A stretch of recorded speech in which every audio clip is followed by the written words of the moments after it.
अगर ईश्वर सच में है तो वह चुप क्यों है? और अगर वह चुप है तो जो बोल रहा है वह कौन? आज की कहानी ईश्वर को खोजने की नहीं, उसके नाम पर चल रहे शोर को समझने की है।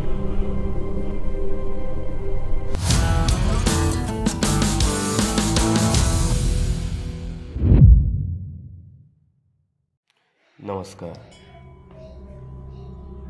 मैं व्योमवत्स और आप देख रहे हैं वॉइस ऑफ अस्त्र। हमारी आज की कहानी ईश्वर, जो धर्म के मुखौटे का दूसरा एपिसोड है। मंदिर के बाद की सुबह। मंदिर की आग बुझ चुकी थी, धुआं छट चुका था, भगवान की मूर्तियां राख बन चुकी थी, लेकिन लोगों का डर अब भी जिंदा था। लोग कह रहे थे, ईश्वर ने संकेत दिया है, यह पापियों की सजा है। आरव चुप था, वह राख को देख रहा था और सोच रहा था, अगर यह ईश्वर का क्रोध है तो यह हमेशा गरीबों पर ही क्यों गिरता है?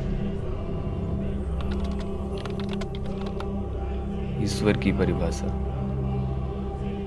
आरव ने अपने पिता से पूछा, पापा, ईश्वर क्या है? पिता बोले, जिससे डर लगता है। माँ बोली, जिससे उम्मीद रहती है। पुजारी बोला, जिससे आज्ञा मिलती है। आरव ने सोचा, अजीब है, ईश्वर की हर परिभाषा इंसान की ज़रूरत के हिसाब से बदल जाती है। लेकिन ईश्वर ने कभी खुद आकर कुछ नहीं कहा। मौन का भगवान। धर्मपुर में हर दिन कथा होती थी। भगवान बोलते थे, लेकिन इंसानों की जुबान से। भगवान गुस्सा करते थे, लेकिन इंसानों के हाथों से। भगवान सजा देते थे, लेकिन हमेशा कमजोरों को। आरव ने खुद से पूछा, अगर ईश्वर सर्वशक्तिमान है तो उसे दूसरों से काम क्यों करवाना पड़ता है?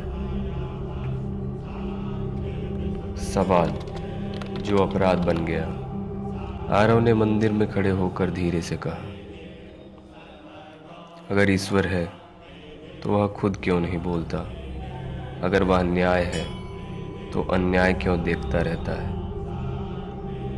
भीड़ सन्न रह गई। महान देवव्रत की आवाज गूंजी, ईश्वर मौन में बोलता है। आरव ने पलटकर पूछा, या फिर हम उसकी चुप्पी में अपनी आवाज मिला देते हैं?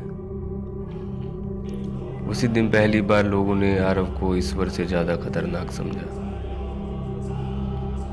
वही बूढ़ा आदमी जो मंदिर की सीढ़ियों पर बैठता था, आज आरव के पास आया।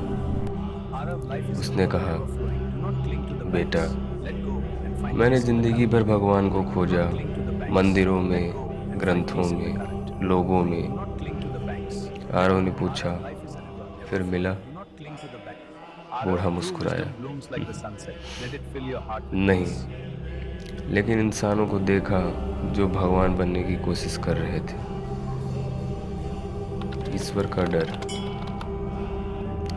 आरव समझ गया, ईश्वर सबसे बड़ा डर नहीं है।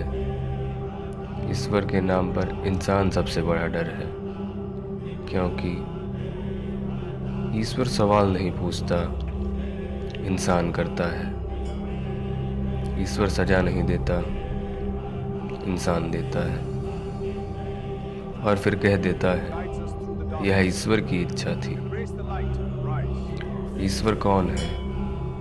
ईश्वर अगर है तो शायद वह वहाँ है जहाँ कोई कैमरा नहीं, कोई भीड़ नहीं, कोई डर नहीं। और अगर वह नहीं है तो भी यह तय है, जो नफरत फैलाए, जो सवाल दबाए, जो इंसान को कुचले, वह ईश्वर नहीं हो सकता। क्योंकि अगर ईश्वर को साबित करने के लिए किसी इंसान को चुप कराना पड़े तो समझ लेना, ईश्वर नहीं, अहंकार बोल रहा है।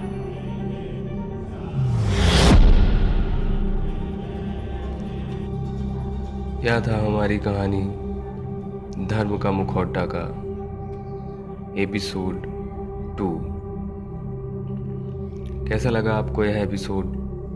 कमेंट से ज़रूर बताएं और ज़्यादा से ज़्यादा लोगों तक हमारे इस पॉडकास्ट को पहुंचाएं, जिससे ज़्यादा से ज़्यादा लोगों को धर्म और धर्म के नाम पर चल रहे धर्म के मुखौटे का अंतर समझ आ सके। धन्यवाद।